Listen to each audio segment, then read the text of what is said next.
Bahkan rema itu juga bisa mendengarkan suara Allah dengan cara yang berbeda-beda, tapi selalu sesuai dengan firman Allah. Nah, itu yang saya alami hari-hari ini. Menjelang songsongan tahun depan, kita ini akan memasuki tahun yang kata dunia suram. Saya banyak berdoa syafaat untuk jemaat. Untuk keluarga Saat Teduh, untuk Gereja Mawar Sharon, saya doakan agar jemaat sekalian diberkati, disertai, dilindungi, diluputkan, dituntun sama Tuhan dalam profesi, dalam pekerjaan, setiap bidang usaha yang digeluti, setiap job-job yang dilakukan di dunia kerja, di marketplace, saya doakan supaya ada urapan. Dan ketika saya berdoa itu, suatu hari saya bangun tidur pagi-pagi, saya langsung otak saya ingat kejadian pasal pertama, yaitu jadilah terang. Ketika Tuhan ciptakan alam semesta, lalu terang itu jadi. Tapi kali ini di hati saya, meskipun otak saya, pikiran saya tahu itu jadilah terang, di hati saya itu ada yang berkata, jadilah sukses. Be successful. Saya tahu itu rema dari Tuhan yang saya tangkap untuk keluarga Saat Teduh, dan saya ingin bernubuat dengan iman untuk hidupmu. Jadilah berhasil. Karena itu saya kasih judul khotbah saya hari ini juga sama. Jadilah sukses. Ini adalah nubuatan yang saya terima untuk kita semuanya. Jangan alergi dengan kata sukses. Memang itu seringkali di-abuse atau disalahgunakan. Tapi sukses itu baik, asal itu datang dari Tuhan. Jangan kita trauma, jangan langsung juga pikiran kita negatif, bahwa itu pasti adalah Injil kemakmuran. Bukan sih. Saya juga tidak suka dengan Injil kemakmuran, karena Injil itu lengkap. Injil itu harus seimbang. Setiap firman harus diberitakan, tidak boleh tebang pilih, tidak boleh pilih kasih. Tentang penderitaan juga harus disampaikan. Tentang berkat juga harus disampaikan. Dan hari ini giliran di Saat Teduh bersama, saya mau sampaikan hati seorang bapak kepada putranya. Tentunya hati Bapa di sorga, tapi kita akan melihatnya lebih jelas lewat hati Daud bagi Salomo, putra mahkotanya atau ahli warisnya. Yaitu di 1 Raja-Raja pasal 2, ayat 1 sampai ayat yang keempat saya bacakan. Pesan Daud yang terakhir sebelum meninggal dunia. Ketika saat kematian Daud mendekat, ia berpesan kepada Salomo anaknya, aku ini akan menempuh jalan segala yang fana, maka kuatkanlah hatimu dan berlakulah seperti laki-laki. Lakukanlah kewajibanmu dengan setia terhadap Tuhan Allahmu, dengan hidup menurut jalan yang ditunjukkannya, dan dengan tetap mengikuti segala ketetapan, perintah, peraturan, dan ketentuannya, seperti yang tertulis dalam hukum Musa, supaya engkau beruntung dalam segala yang kau lakukan, dan dalam segala yang kau tujui. Dan supaya Tuhan menepati janji yang diucapkannya tentang aku, yakni jika anakmu laki-laki tetap hidup di hadapanku dengan setia, dengan segenap hati dan dengan segenap jiwa, maka keturunanmu tak akan terputus dari tahta kerajaan Israel. Mari kita lihat dulu hati Bapak. Dalam hal ini hati seorang ayah namanya Daud kepada Raja Salomo yang masih muda. Dari sini kita akan memetik suatu pelajaran berharga bahwa kalau manusia yang jahat aja hatinya mulia, apalagi hati Bapa di sorga buat putra-putrinya, buat Anda dan saya. Menyongsong tahun yang suram kata orang, jangan takut. Hati Bapakmu selalu cerah dan selalu ceria untuk kita. Ketika saat kematian Daud mendekat, Daud berada di ujung hayat, sudah mencapai ajalnya. Ia berpesan kepada Salomo anaknya, here was a father's will. Ini adalah surat wasiat. Ini adalah a dying wish, atau harapan seorang bapak yang segera meninggalkan anaknya sendirian. Kalau kita ulang tahun, ada teman yang membawa kue tar, lalu nyanyikan happy birthday to you, panjang umurnya, lalu kita disuruh tiup lilinnya. Bahkan di Indonesia ada lagunya, tiup lilinnya. Sebelum tiup, kita disuruh doa dulu, make a wish katanya, suruh menyampaikan keinginannya kepada Tuhan. Kalau ini bukan happy birthday wish, ini dying wish. Ini harapan seorang ayah sebelum meninggal dunia. Dia punya nafas terakhir itu dikumpulkan. Lalu dia ngomong bicara begini sama putranya. Kamu harus berhasil. Be successful. Bayangkan, manusia berdosa aja bisa begitu. Bapa di sorga itu hidup kekal selama-lamanya. Dia hidup selama-lamanya. Dia punya wish, harapannya atas kita tidak berubah. Dahulu, sekarang, sampai selama-lamanya Yesus tetap sama. Hati Tuhan itu mulia senantiasa bagi kita. Tuhan juga katakan yang sama seperti Daud kepada Salomo putranya. Tuhan bilang gini sama kita anak-anaknya. Be successful. I support you. Jadilah sukses. Bapa mendukungmu. Tapi ayat 2, Daud memberikan wejangan. Dia beritahukan pada anaknya yang kurang pengalaman. Kalau kamu mau berhasil, kamu harus bertekad bulat. Lihat ayat 2. Aku ini akan menempuh jalan segala yang fana. Itu kata indahnya. Kata indah seorang yang mau meninggal dunia. Dengan kata lain, sebentar lagi aku mati. Maka kuatkanlah hatimu dan berlakulah seperti laki-laki. Berlakulah seperti laki-laki ini bukanlah soal gendernya. Ini juga firman bagi laki-laki maupun perempuan. Kuatkanlah hatimu dan berlakulah seperti laki-laki, itu kencangkan seluruh ototmu. Pakai setiap kekuatan yang tersisa. Kuatkan hatimu dari semua yang perlu Anda kuatkan dalam hidup ini. Misalnya kesehatan, tubuh fisik kita, sistem pekerjaan kita, bisnis kita. Apapun yang Anda hendak kuatkan, kuatkan hati dulu. Bangun kerohanian itu nomor 1. Sukses itu bukan sukses kalau kemakmuran tidak dimulai dengan kemakmuran jiwa seperti surat Yohanes. Dikatakan, aku berdoa supaya jiwamu makmur. I pray that your soul may prosper dalam bahasa Inggrisnya. Kerohanian kita itu yang harus berbuah lebat. Sebelum segala sesuatu menyusul nanti. Semua yang lain itu hanyalah bonusnya. Hubungan kita dengan Tuhan tidak boleh stagnan. Hubungan kita dengan Tuhan tidak boleh dorman. Dorman itu apa ya? Kalau kita itu punya akun di bank, lalu sudah nggak pernah lagi ada pergerakan, nggak ada keluarnya, nggak ada masuknya, sisa sedikit saja, maka dari pihak bank akan berkata ini adalah akun yang dorman, sudah non-aktif. Hubungan kita dengan Tuhan nggak boleh non-aktif. Kuatkan hatimu itu suatu aktivitas terus. Aku harus bangun diriku di atas dasar imanku yang teguh. Aku berbahasa roh setiap hari. Bukan supaya aku jadi kaya, bukan supaya aku menjadi orang yang berhasil versi dunia. Tapi aku mau jalan dalam rencana Allah. Daud sedang impartasi kepada anaknya, bukan warisan harta duniawi. Dia wariskan kekuatan imannya. Dia berkata, nak, kalau kamu mau jadi orang yang successful, kamu harus be determined. Kamu harus bertekad bulat, karena di luar sana itu seperti kesebelasan. Sepak bola maksud saya, 22 orang berebut satu bola. Tidak semua orang bisa menggiring bola. Dan semua juga mau masukkan ke gawang, tapi banyak kipernya. Banyak yang akan menghalangi Anda untuk mencapai gol-gol Anda. Kalau Anda jadi orang yang pelin-pelan, kalau kita jadi orang yang lembek, apa namanya hari-hari ini, generasi strawberry, dipencet sudah langsung berair, langsung sudah berdarah-darah, sudah langsung menyerah, lemparkan handuk putih berkata, udah deh, aku malas mencoba, gagal terus. Kalau kita mau jadi orang berhasil, kita harus bandel, kita harus lawan arus sambil pegang Yesus. Jangan lawan arus dengan kekuatan sendiri, nanti gigit jari. Pegang Yesus, lalu lawan arus. Lawan arus dan tetap pegang Yesus. Dia berkata, kuatkanlah hatimu. Apapun kalau mau besar, harus di tangan orang yang bermental besi. Harus di tangan orang dan dijalankan, dipimpin oleh seorang yang bersemangat baja. Kamu harus berlaku seperti laki-laki. Kalau otot baja, urat baja itu di Indonesia, ya dongengnya ceritanya Gatot Kaca, gitu ya. Kalau ini Raja Daud berkata, kamu harus menjadi pahlawan yang gagah perkasa. Berlakulah seperti laki-laki. Be a Superman, but not in your own strength. Jadi seorang Superman, tapi bukan dengan kekuatanmu sendiri. Tapi dapatkan kekuatan dari Super God.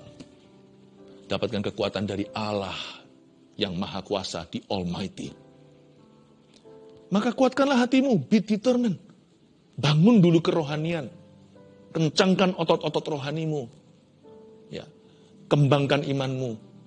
Baca firman itu jangan dikit-dikit, jangan tanggung-tanggung, jangan asal-asal. Baca sungguh-sungguh, renungkan siang dan malam. Supaya perjalananmu berhasil. Supaya kemanapun kau pergi, kau beruntung, kata Tuhan pada Yosua pasal pertama. Saya berdoa. Minggu-minggu ini saya berdoa. Dan khususnya minggu ini saya mau banyak bicara sama jemaat. Soal profesi mereka, pekerjaan, soal keuangan, terutama soal iman. Ayo, saya dorong Anda agar Anda mulai membangun iman dengan serius. Lalu ayat yang ketiga berkata, lakukanlah kewajibanmu dengan setia terhadap Tuhan Allahmu, dengan hidup menurut jalan yang ditunjukkannya. Berhenti di sana di ayat 3a. Itu tadi diulang lagi. Daud berkata gini sama anaknya, kalau kamu mau jadi seorang yang berhasil ya nak, kamu harus pertama-tama jadi orang yang berhasil dalam mengikut Tuhan. Namanya sukses yang nomor satu terutama itu adalah sukses mengikut Yesus. You must be successful in following the Lord. Seperti lagu apa itu Sister Act, I will follow you wherever he may go. Aku akan mengikutmu kemanapun kau pergi. Kalau kita mau berhasil, kalau kita mau sukses jadi orang,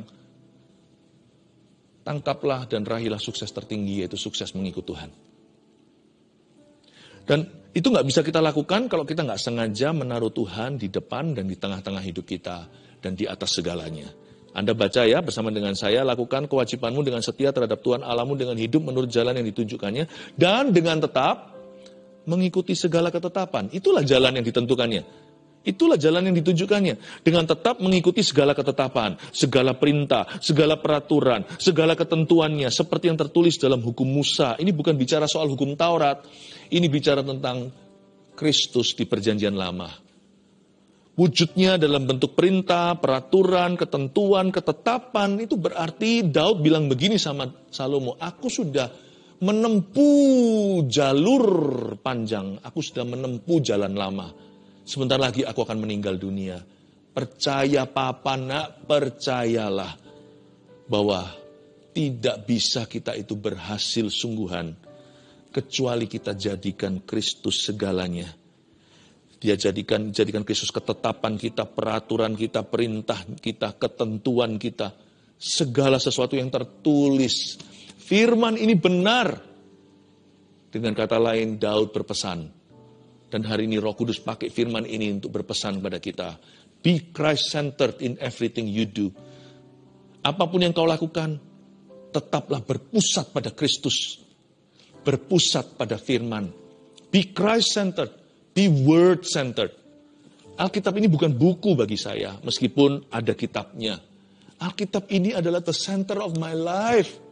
Alkitab ini adalah pusat kehidupan saya. Semua apapun pembicaraan saya, pernikahan saya, ya, parenting saya, cara membesarkan anak, metode saya, cara hidup, gaya hidup saya, metode pelayanan, segala sesuatu itu patronnya adalah firman. Ini menjadi sentralisasi. Segala sesuatu yang saya lakukan, katakan, yang saya miliki, semuanya itu dari sini. Be Christ-centered. Ikuti segala ketetapan, segala perintah, peraturan, ketentuan, seperti yang tertulis dalam hukum Musa. Jadikan firman itu pusat kehidupanmu. Jadikan Kristus pusat kehidupan. Supaya, coba lihat itu tadi. Supaya apa? Kita mengikuti segala ketetapan, perintah, peraturan, ketentuan. Supaya engkau beruntung dalam segala yang kau lakukan dan dalam segala yang kau tuju. Dalam bahasa Inggrisnya kira-kira begini. So you will be successful and unstoppable. Daud ngomong begini sama putranya, sama anak kesayangannya. Nak, kamu lakukan semua itu ya supaya kamu beruntung dalam segala yang kamu lakukan dan segala yang kamu tuju.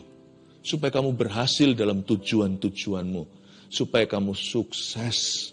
So you'll be successful and unstoppable. Supaya tidak ada yang bisa merintangimu, tidak ada yang bisa menghalangi. Tapi sungguhan ya, jikalau kita melakukan kehendak Tuhan dengan cara yang berkenan pada Tuhan, plus dengan pertolongan Tuhan apalagi, siapa sih yang bisa bertahan melawan kita? Coba renungkan. Kalau Allah di pihak kita, Kan kehendak ya kehendaknya, aku melakukan kehendaknya. Aku melakukan kehendak Allah. Cari dahulu kerajaannya serta kebenarannya. Kalau hari ini hidupku benar di hadapannya, siapa lawanku? Apalagi kalau saya melakukan kehendak Tuhan itu dengan cara yang berkenan. Metodenya pun ku perhatikan, tidak menghalalkan semua cara. Tujuan tidak menghalalkan cara. Tapi saya dengar-dengaran dengan Tuhan. Tuhan pimpin dan tuntun setiap langkah. Coba bayangkan, Tuhan kalau tolong kita, bantu kita, Tuhan berpihak kepada kita, siapa bisa rintangi kita? Coba ayo. Bukan hanya sukses, kita jadi orang yang tidak bisa dihentikan. Unstoppable. Daud tahu itu karena Daud adalah orang perang. Dan dia selalu menang. Selalu menang. Daud gak pernah kalah. Selama hatinya berpaut pada Allahnya, dia gak pernah kalah sekalipun. Tapi Daud tahu semua itu bukan karena mighty atau kuasa militernya atau strateginya. Itu bukan gagah perkasa. Dia tahu itu karena Allah beserta. Makanya itu dia beritahu sama anak muda yang kurang pengalaman ini. Yang nantinya akan menjadi raja yang paling sukses. Ya, raja yang paling berhasil, bahkan raja terkaya sepanjang sejarah. Dia berkata, supaya kamu beruntung dalam segala yang kamu lakukan dan dalam segala yang kau tuju. So you will be unstoppable. Supaya tidak ada satupun musuhmu bisa merintangi, menghalangimu. No one. Tidak ada seorang pun bisa berkata kepadamu, kamu tidak bisa lakukan itu. Kalau Allah beserta dan kalau itu kehendaknya, kamu bisa melakukan segala perkara di dalam Dia yang memberimu kekuatan. Saya bisa bayangkan Salomo di ranjang kematian Daud. Di sisi ranjangnya, dia memperhatikan dengan seksama. Ini nggak bisa didapatkan di bangku kuliah. Ini keluar dari seorang yang diurapi, seorang nabi, raja, imam yang diurapi, papanya sendiri yang sudah mengalami suka duka dengan Tuhannya. Dan supaya Tuhan menepati janji yang diucapkannya tentang aku, ayat 4. Yakni, jika anakmu laki-laki tetap hidup di hadapanku dengan setia, dengan segenap hati, dan dengan segenap jiwa, maka keturunanmu tak akan terputus dari tahta kerajaan Israel. Ayat 4 sini kita bisa melihat hati Tuhan, hati Bapa untuk kita sekali lagi. Daud berkata, supaya Tuhan menepati janji yang diucapkannya tentang aku, maksudnya tentang keluarganya. Waktu Daud baru diangkat jadi raja, Daud kan dapatkan semua janji Tuhan untuk family atau keluarganya. Daud waktu itu membuat satu doa. Kata-kata doa itu tertulis di perjanjian lama, di biografinya. Dalam doa itu dia berkata, siapakah aku? Siapakah keluargaku sehingga engkau memandang aku dan mengangkat aku Tuhan. Bahkan engkau sudah berbicara tentang orang-orang yang belum ada, belum eksis bahkan. Hari ini mereka belum dilahirkan. Daud menerima sebuah pewahyuan tentang keturunannya. Bahwa tahtanya akan tetap di Israel. Bahkan sebelum satu pun anak-anak yang disebutkan Tuhan itu dilahirkan. Daud ngomong begini sama Salomo. Allahmu itu, yaitu Allahku. Allah yang akan kau sembah sepanjang sejarah. Engkau bertahta. Allahmu itu mulia. Janjinya itu selalu kain, selalu baik.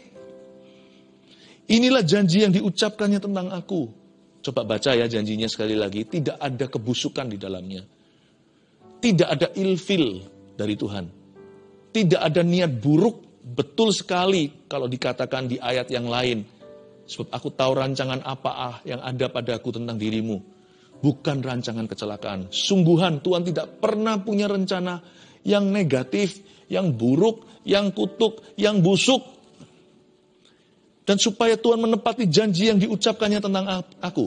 Apa janji Tuhan pada Daud? Apakah janji itu? Titik 2, yakni jika anakmu laki-laki tetap hidup di hadapanku dengan setia. Itu syaratnya. Dengan segenap hati dan dengan segenap jiwa. Maka ini akibatnya. Keturunanmu tak akan terputus dari tahta kerajaan Israel. Dengan kata lain, aku akan menegakkan tahta Daud selama-lamanya.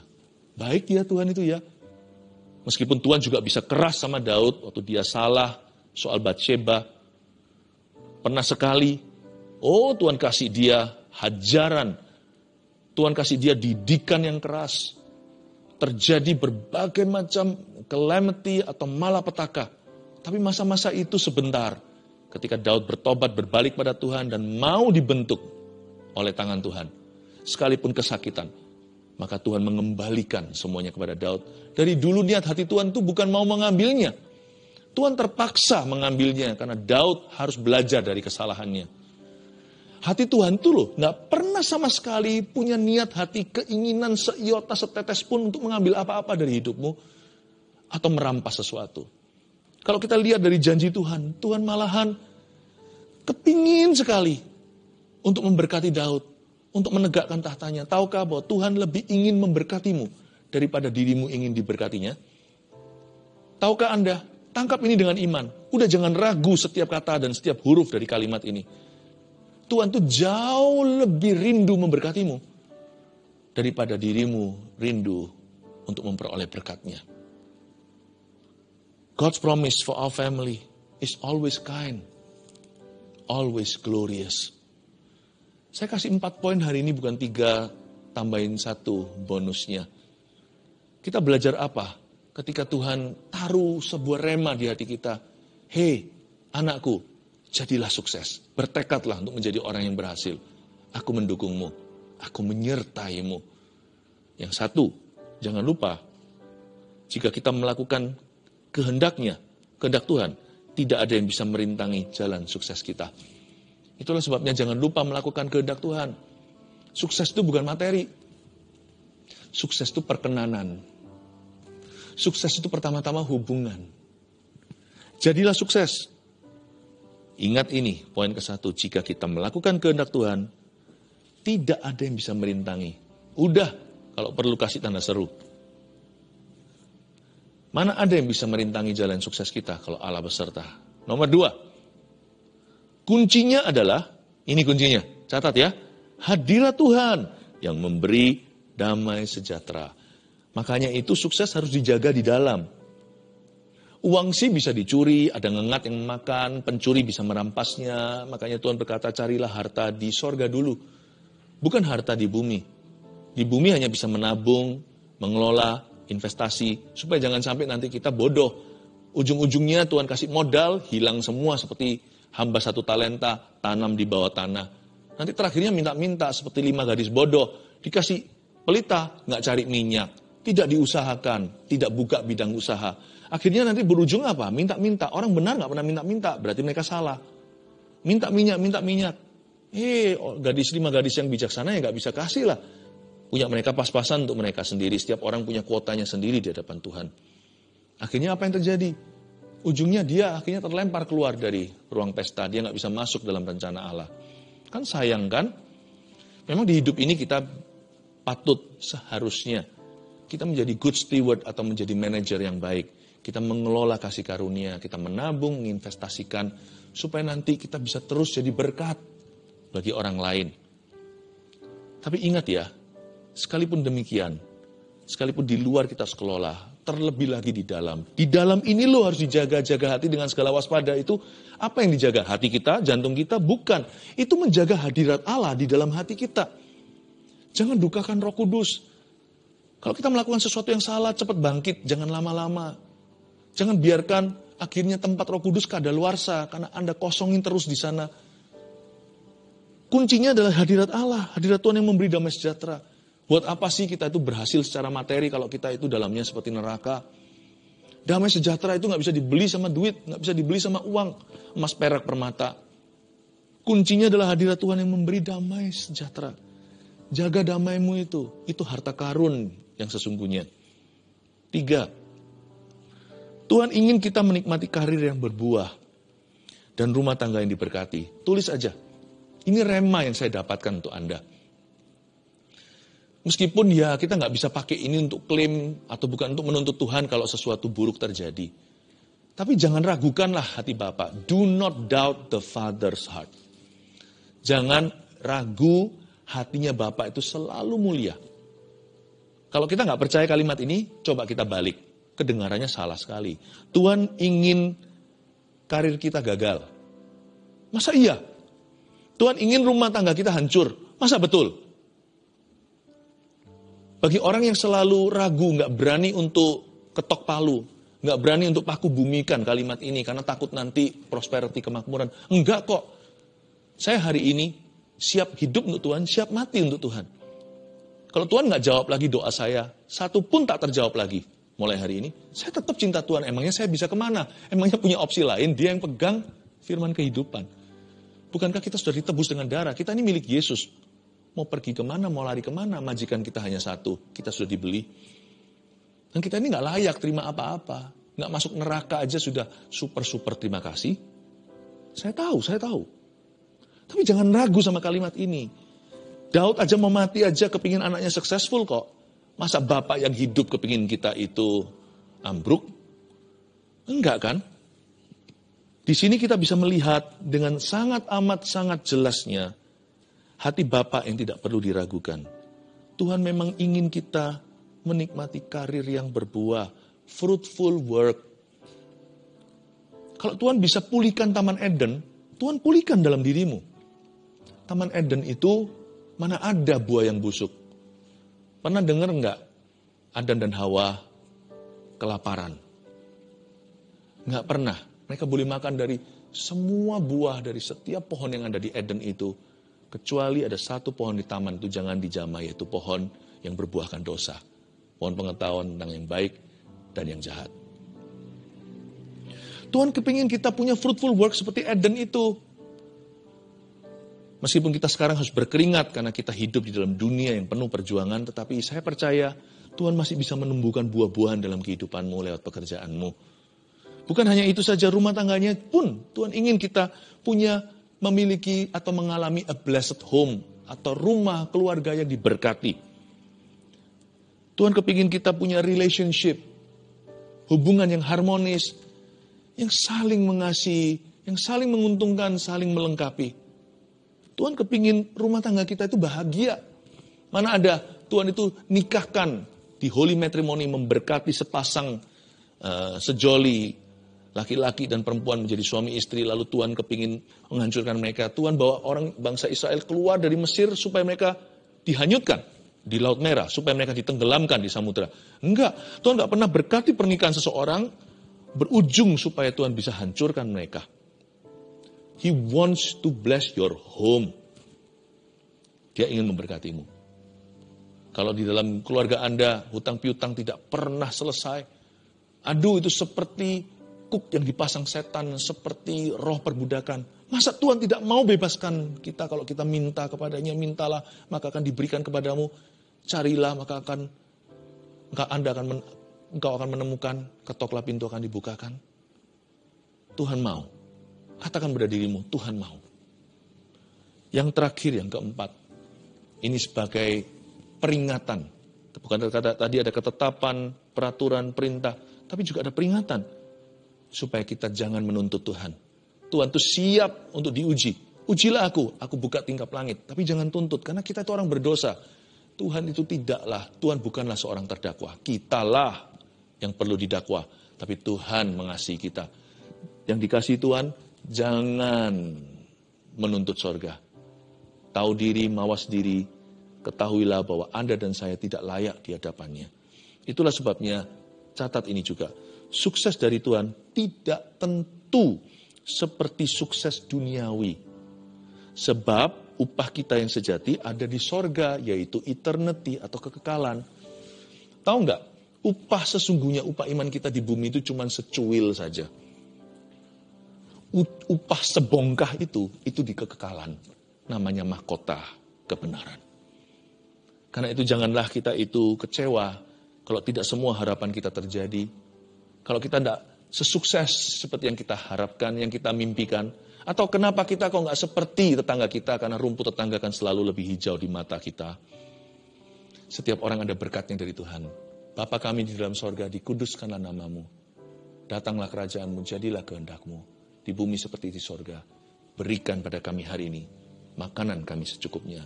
Berikan kami rezeki kami masing-masing per rumah atau per orang. Kami belajar untuk memuaskan diri. Kami belajar bersyukur untuk apa yang sudah kami miliki. Beri kami hikmat untuk mengelolanya. Supaya kami jadi orang yang sukses di mata Tuhan yang memberi kami kasih karunia. Catat 4 poin ini, taruh di dalam hatimu. I pray, saya berdoa. Dan bahkan saya bernubuat dengan iman. Agar Anda menjadi orang-orang yang berhasil di dalam rumah tangga, dan di dalam pekerjaan Anda. Biarkan promosi dari Tuhan datang menjemput Anda. Tuhan akan memberkatimu. God shall increase you. Haleluya. Amin.